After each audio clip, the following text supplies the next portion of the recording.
Are you feeling overwhelmed by financial anxiety and stress? Today, I'm excited to welcome Lindsey Konchar to the podcast. Now, Lindsey is here to share her expertise on dealing with the double whammy of debt and also mental health and how to tackle unhealthy money mindsets head on. Now, we're covering the strategies you need to take back control, break free from the guilt and the shame, and make financial self-care a non-negotiable part of your life. Stay tuned. Hey guys, I'm Brett Nelson, founder of Debt Free Dad. I paid off about $45,000 of debt, have been debt free now for more than 11 years. I've also been fortunate to help thousands of other people save and pay off tens of millions of dollars with the work that we do here at Debt Free Dad. Now, after listening to this episode, if you want to take your finances to the next level, you'd like to get better results in series as little as 30 to 60 days. No kidding. Hey, I'll be sharing some details on how you can get started with that resource later on in today's show. So, hey, Lindsey, welcome to the Debt Free Dad podcast. So glad that you have joined us here today. Thank you so much for having me. I am pumped to be chatting with you. Yeah, absolutely. So can you share quick, I know we were just chatting here right before we hit record.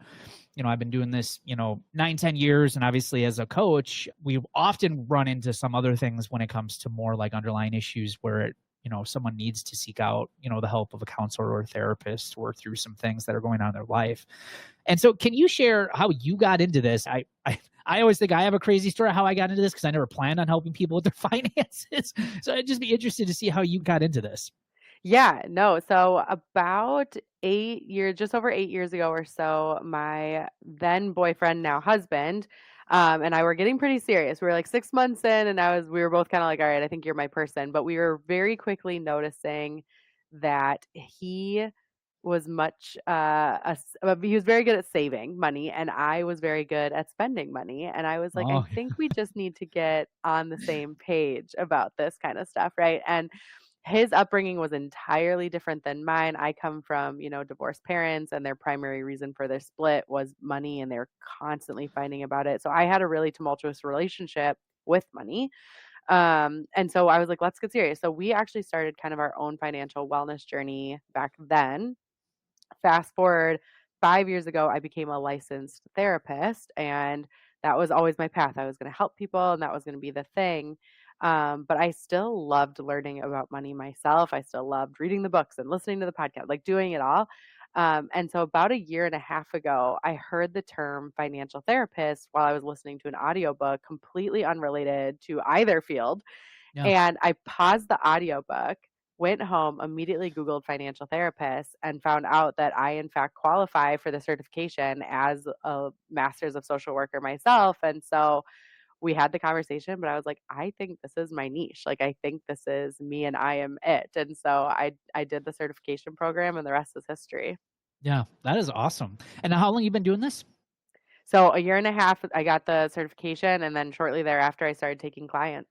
Okay, cool. Mhm. Awesome. Yeah. And I mean, as you know, the statistics right now on stress and anxiety as it relates to finances is insane. It's the number one stressor in the United States. 47% of people right now, or at least adults, say that money is negatively impacting their mental health. Mhm. And it's just crazy. Even from a physical standpoint, we just had some statistics and some studies shared on our podcast where it says that, financial stressors are one of the number one causes of like physical ailments as well, over and Mhm. above like things that you would think be more serious, like bereavement and all these other things. Finances run deep. So can you share a little bit about why this is? Obviously we get, with inflation, expenses are high and all of that kind of stuff, but why are we seeing this uptick even prior to inflation? Finances have always been kind of this stressful thing. Why do you think most people struggle with this from a stress standpoint and how they manage their life?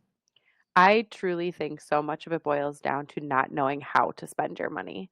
I think we are constantly chasing after this ideal of happiness, and I have such a love-hate relationship with social media, but truly I think so much of the comparison-itis that people are feeling, Yeah. seeing, where everyone is traveling to and these highlight reels of life, and we're constantly spending money to keep up with not only the Joneses, but the Kardashians and everyone else in the world.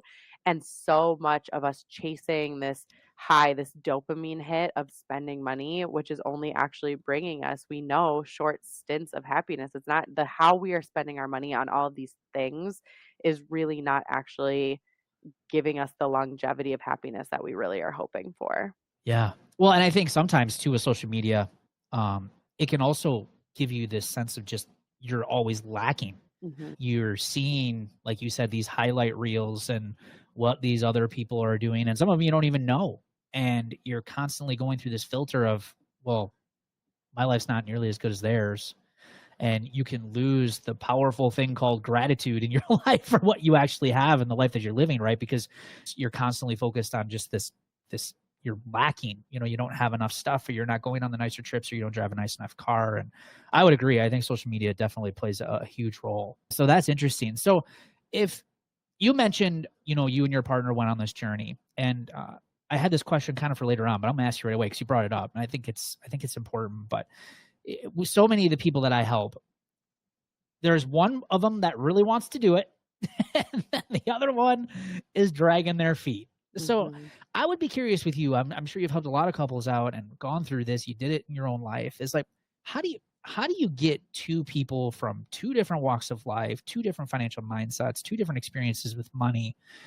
How do we get them, in your opinion and your expertise, on the same page so you can, start figuring out like how we want to spend our money and how we want to live the life that we want to live and have these unified goals and things like that?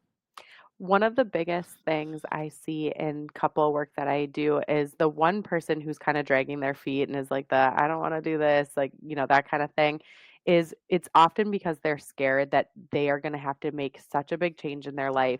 They're going to start feeling deprived, restricted, they're going to have no fun, all of that kind of stuff. And the truth of the matter is that's not at all what I'm here doing, right? That's not what you're here doing. That's not what we want. We need to really understand how the couple is prioritizing things in their life. And I can tell you, when your habits are out of alignment, when you're spending on different things and you're overspending, it's because your priorities are not situated in the way that is actually going to propel the couple forward together. And I often tell my couples, right out the gate, you two are in a partnership, so we need to have partner goals. If you have a family, children or other people that you care for, we also need to have familial goals, right? What do you want for your kids' future? All this type of thing. Yeah. But also, you're individuals in that partnership too. And just as I value going on my girls' trips with my girlfriends as often as we possibly can go, my husband values going hunting. And I want that for him. And I want him to Yeah. be able to spend on his duck decoys as many as his little heart desires without us fighting about it. And so I think really letting couples know, like, this is not about like, oh, she's finally going to get her way, or he's finally going to be, the power imbalance that I see with couples is often quite scary for some people. And how we can actually get on the same page with what we want to prioritize. And that goes for money and it goes for time as well. Yeah. Yeah. Those individual goals are I'm glad you brought those up, because when I'm working with people too, I realize the same thing. They're really good at kind of figuring out what they want together, but then it's like, well, what about what you want? But what I find is couples will tend to nitpick at each other for the individual things that they want to do. Mhm. And I try to say, it's like, look, you can let them have some of the things that they enjoy. I mean, those things are okay too. And we tend to forget, like, it's okay that they're doing something within the budget or within your cash flow that's, you're putting money towards, that isn't your thing, but it's Mhm. their thing. And that brings up this whole word of like compromise. Like, what do you suggest to couples to come up with these better compromises? Because again, you do get these couples who are head to head about, well, they're getting more than I am. Mhm. So how do you compromise in this? What I personally do in my practice is I suggest most couples, and this isn't true for everyone. I work, individually with people, and so we kind of tailor things to that. But I often say everything, all cash flow goes into one joint account, right? That is where your family spending is happening. That's where your grocery spending happening, all that. But then I want each individual partner in that relationship to have their own checking accounts, and this is what I do in my relationship. Then we automate every 2 weeks a agreed upon amount into each of those individual checking accounts. And then he is responsible for how he manages his money. I'm responsible for how I manage my money. And we have really clear, specific things that we're going to spend that money on. So, for example, For us, this actually showed up when he's in corporate America. He has a nice little cafeteria at his office, and he was going out to lunch all the time. And I was like, well, me and the kids don't go out to lunch every single day, and that would be crazy if we did. So if you want to do that, that's going to come out of your discretionary, shame-free spending account that is yours.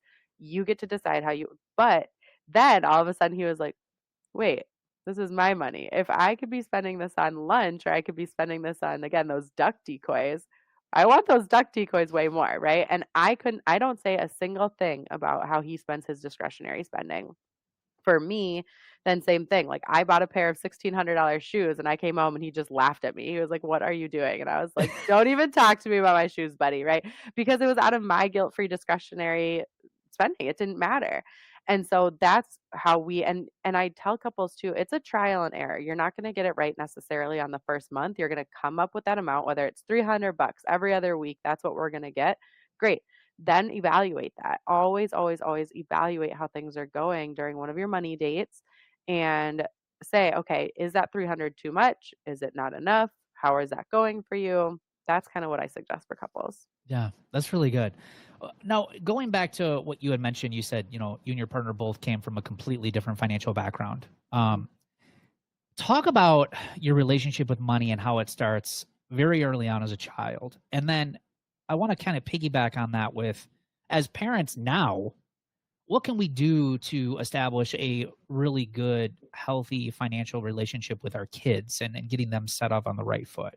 Yeah, I love this question. So, Um, you probably know, but I always tell people your money habits are established by the time you are 10 years old. There's actually Oh, two bodies of research on it. I'm sure you're familiar. Age 7 and age 9, I always tell people comfortably by the time you're 10.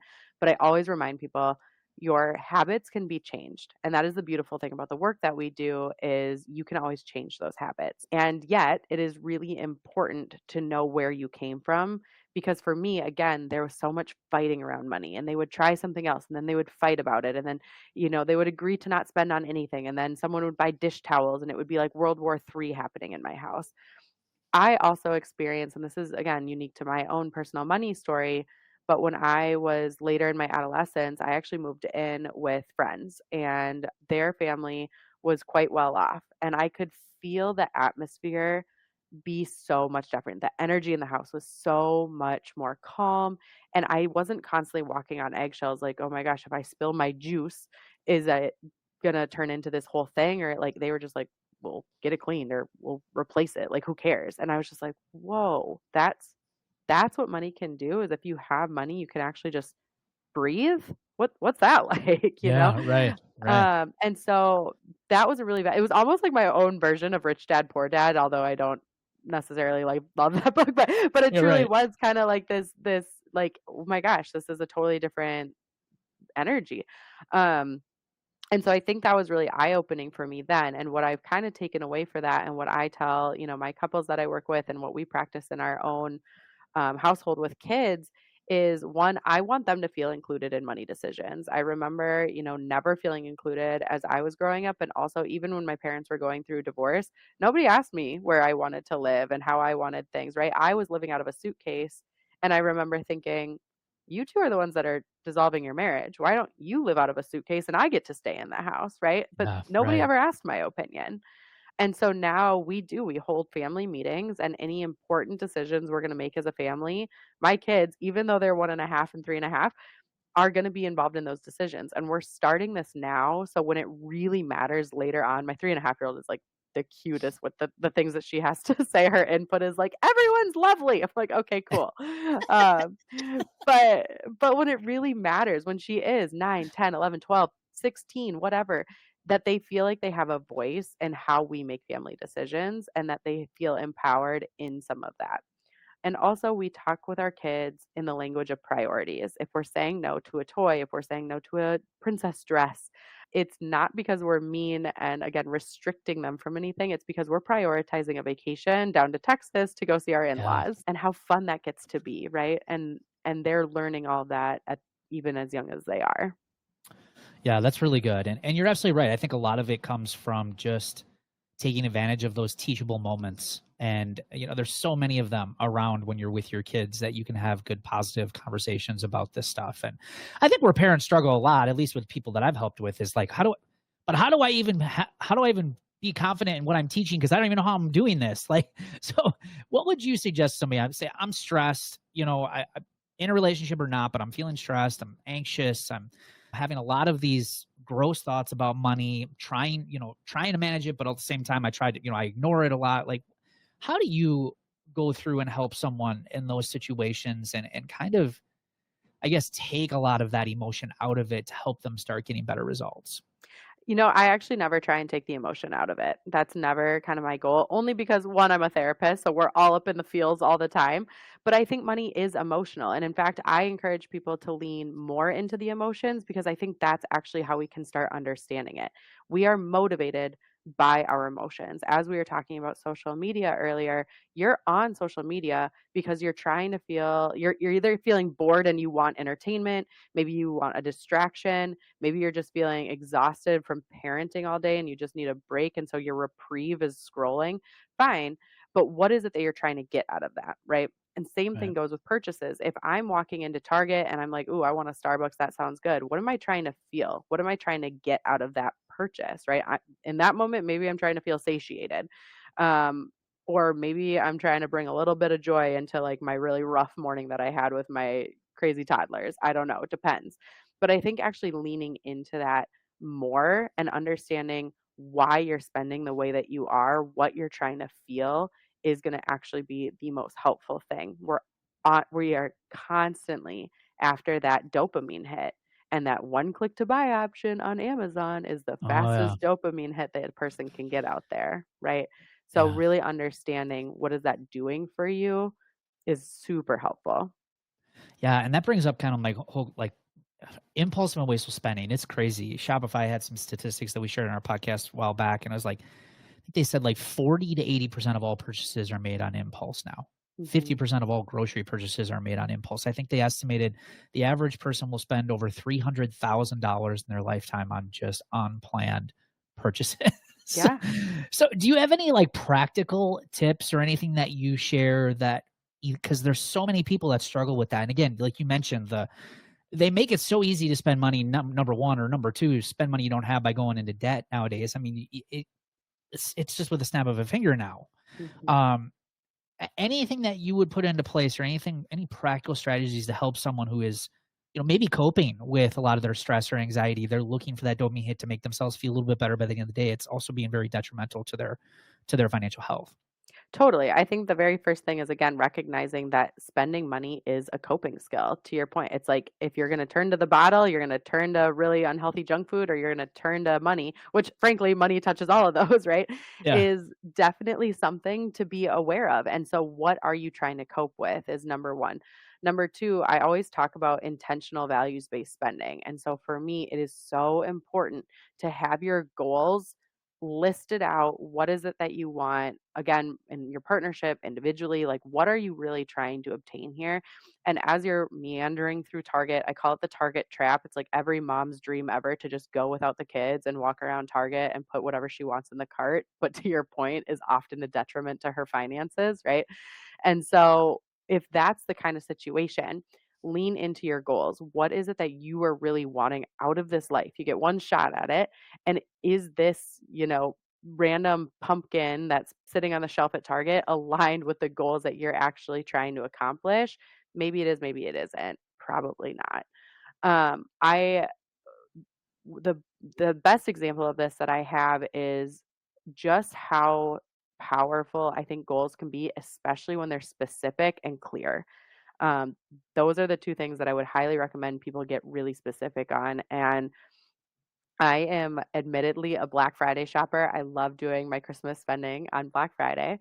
And the night before Black Friday, so Thanksgiving night, last year, my husband and I were talking about where is our next international trip. We'd been kind of like, we want to go, where are we going to go? But we didn't have specifics. And that night he said, okay, I think I'm down for Portugal. We're doing Portugal. And that was my choice. So I was like, yes, oh my gosh, amazing. And so I'm like, "Okay, where are we going? What are we doing?" Like, all the things about Portugal, right? But I was so pumped. The next morning, I woke up for Black Friday shopping, And as I'm meandering around, I see a sweater and I'm like, oh, that's cute. I'll throw that in my cart and this and that. And I stopped for a second and I thought, this sweater is 40 bucks on sale. Pretty good, but I have like 13 other sweaters at home that I could wear to these three places.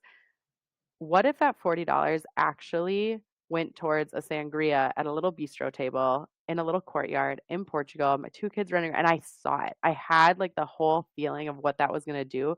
And it Yeah. was so easy for me to put that sweater back because my bigger goal, the bigger thing that I wanted in life was that international vacation with my family, not a stupid sweater that I Yeah. didn't need. Right. And sometimes it will be the sweater. Sometimes the sweater will win. But in that situation, that time, and many times since then, I can honestly say, I don't need this $30 thing. I would rather put that in our savings bucket to go to Portugal. Yeah. Yeah, you're so right. I think goal setting is so overlooked by so many people who are living a paycheck to paycheck life. Mhm. When I work with a lot of people, and I ask them what their goals are, they're typically either very broad or loose, or it's crickets in a lot of cases. I'm glad you brought it up because I think if you can take the time to set good short-term and long-term goals, it really helps you in those moments where you're tempted to spend money because it's like, no, I want this bigger thing that I'm really working for over here. So can I ask you, when it comes to the mental health side or other underlying issues, how does someone distinguish where to start? My finances are a mess, but at the same time, I know I'm struggling with some mental health stuff too. Can you handle both of them at the same time, or is it one or the other? Like, what is in your expert opinion the way to go about that? I think having money can alleviate so many mental health issues and symptoms that we see. And so for me, there are certain things that certainly come beforehand, right? And I don't want to go, too dark, but like suicidal ideation, self-injurious Sure. behaviors, those things are crises. We need to address those immediately, right? That is going to take precedence over anything else. But really, the work that I do is, again, because so much of our anxiety symptoms are looking at what other people have, feeling bad about not having enough, feeling overwhelmed and underwater by your money, all these different things. So, when we can start getting that situated, I often see people, even like the very first step, when we're just laying out their debt and looking at, okay, what are we really working with here? It's almost like a sigh of relief. Like, often I would expect the opposite reaction, like, "Oh my god, this is so overwhelming," and they just clam up and freeze. But in almost every scenario that I see, people see that number and they're like, "Holy crap, but at least now I know. Now I Yeah. can problem solve. Now I can work through it."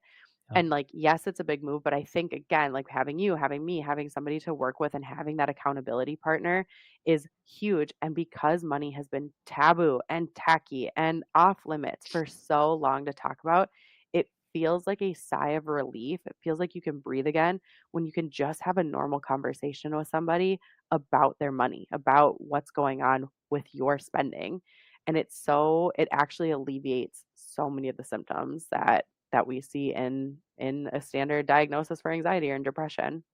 Yeah.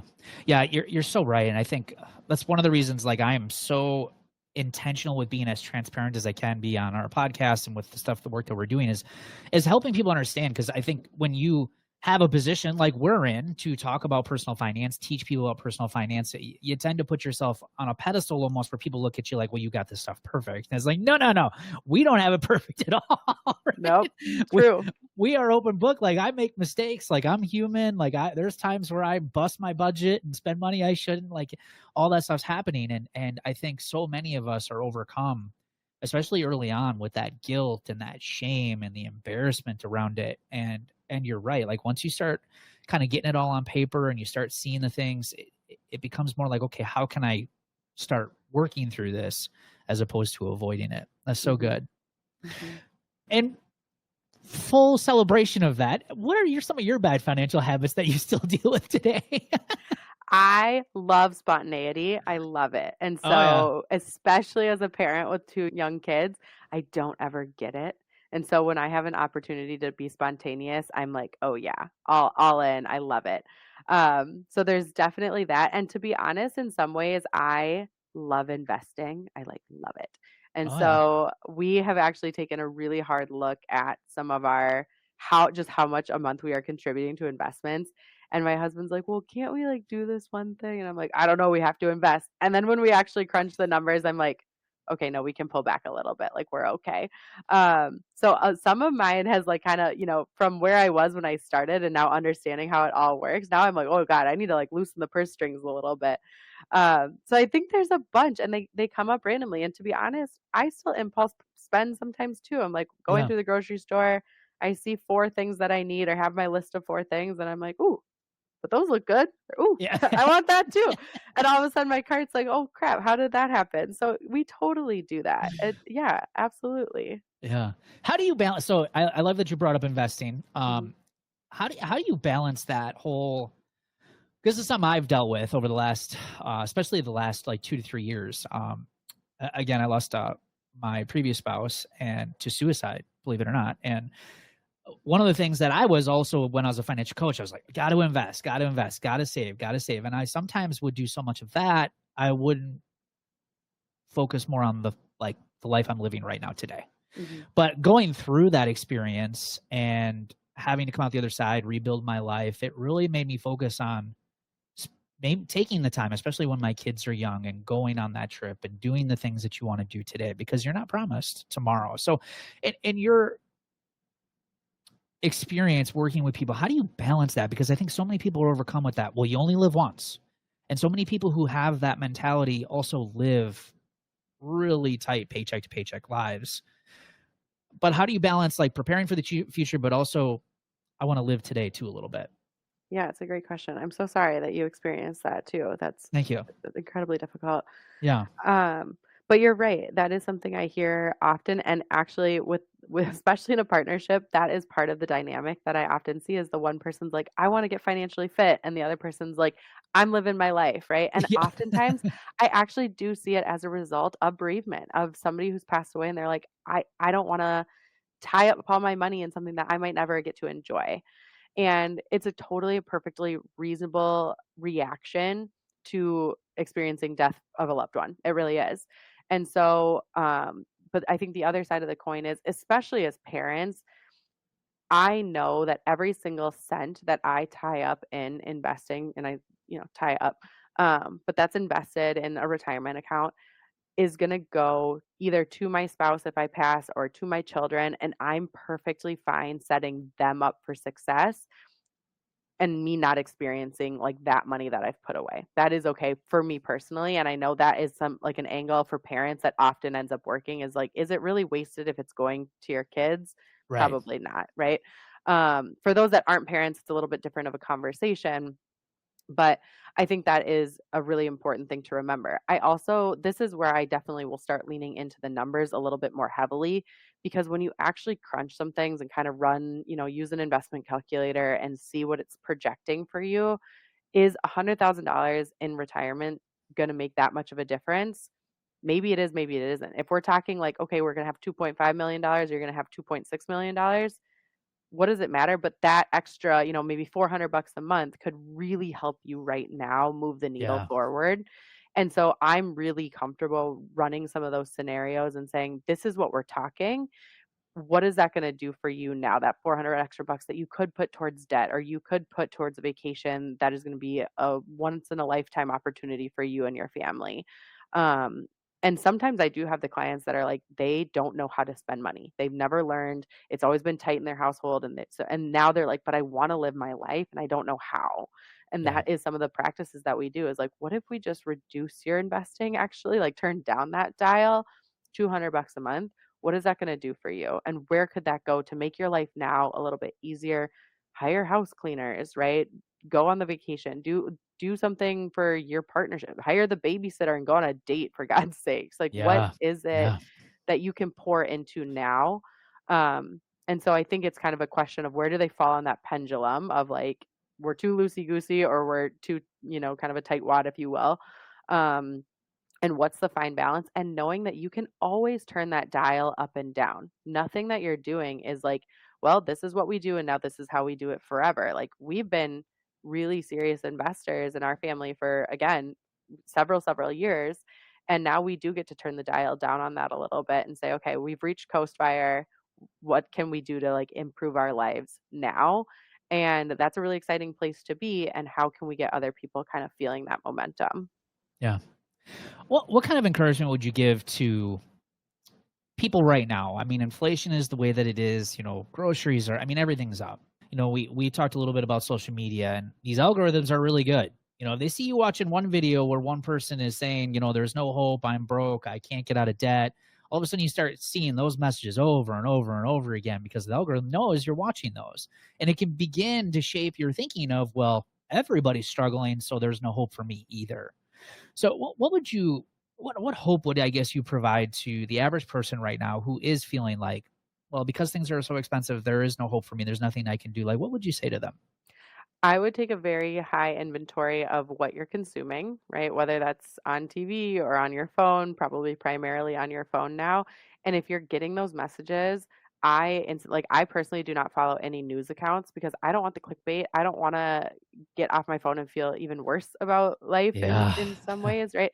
And so I notice kind of who I'm following, and I take kind of evaluation or an inventory of those accounts. I'm like, is this making me happier or is this making me feel worse? And sometimes it's kind of twisted because you're like, well, it should be making me feel happier, but actually I'm just comparing myself to this person and they're further along in their, business journey or whatever. And so it doesn't actually make me feel good right now. And that's fine. But it takes a level of self-awareness to really dive into that and like, what am I consuming? What am I seeing? Especially there's an election on the horizon. What are Oh you yeah. seeing that's, Hmm. that can be really triggering for some people too. So I just Yeah. really highly recommend if there's like clickbaity things that are in your email inbox, if there's, social media accounts that you are seeing, follow happy news accounts. I love happy news accounts. Like look at the puppy whatever videos. Don't look at the, really sad videos because there's research to say how that really truly impacts your mood. And so I think those Yeah. things are really important to be aware of, and there's a level of self accountability that needs to be had in this. And so I don't think, it necessarily falls on the entire individual response. Like you and I cannot be responsible for inflation, but you and I can definitely respond to what we're going to do about it. And Yeah. making different choices to instill that hope in our lives is really important. Yeah. Yeah. Focus on what you can control. Hmm. Yeah. Don't spend so much time on all the other stuff, but that was great. So, Lindsey, where can people learn more about you and find more information about you? Yeah, thank you for asking. So I am financial therapist Lindsay on Instagram. That is mostly where I hang out, so people can find me there. And my website is Coping with Lindsay, and there's an entire financial therapy page on there, so people can learn more about me there as well. Awesome. Well, thank you so much for spending some time with us and talking how to reduce financial stress. I appreciate you. Yeah, absolutely. Thank you so much for having me. All right, guys, if you want to pay off debt, if you want to save more money, if you want to take better control of your finances and start seeing amazing results in just as little as 30 to 60 days, all you have to do is head over to debtfreedad.com, click on the green button at the top of the page, and we're going to show you how you can get started. We get that getting out of debt isn't easy, but with our help and with your consistency, discipline, and hard work, we promise you guys this will be some of the best work that you guys do in your entire life. Hey, thanks for joining us on today's show, and we're going to see you guys on the next episode. Take care.